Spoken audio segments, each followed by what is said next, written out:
When Northern Territory politician Nathan Barrett began the search to find a private company to run Darwin's commercial port, he says no one would pay attention. I phoned different media outlets saying, hey, this is really important, you should be on this, you should be looking at this.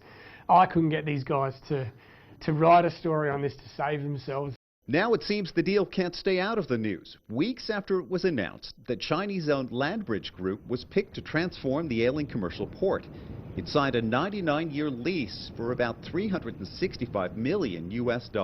Suddenly, we have people now, powerful people in decision-making positions saying, how come we weren't aware of this? Those people include U.S. President Barack Obama, who reportedly voiced concern for not being informed of the deal ahead of time.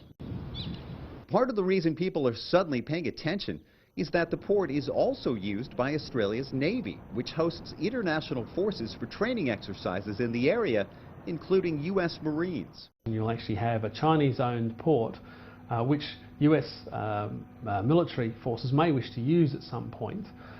They may see this as problematic given issues in the South China Sea. But supporters say the leasing process for the port, known as an economic gateway to Asia because of its export potential, was approved by several government agencies, including the military. The deal gives Landbridge control over the port and its facilities.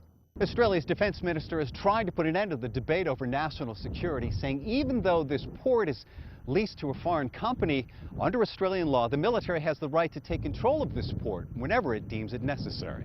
Barrett says the decision to find a private company willing to invest in these outdated facilities wasn't based on politics.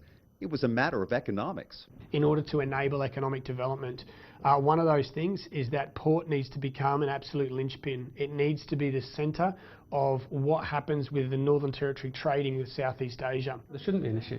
It will just play out as a normal economic asset. It will be used by other companies. Indeed, the Chinese company itself may decide to lease on, just as they may do with any other economic asset. Australian Prime Minister Malcolm Turnbull also weighed in on the debate, saying the fact that Darwin's port has become privatized should come as no surprise to anyone, since plans to do so were announced last year. Greg Navarro, CCTV, Darwin.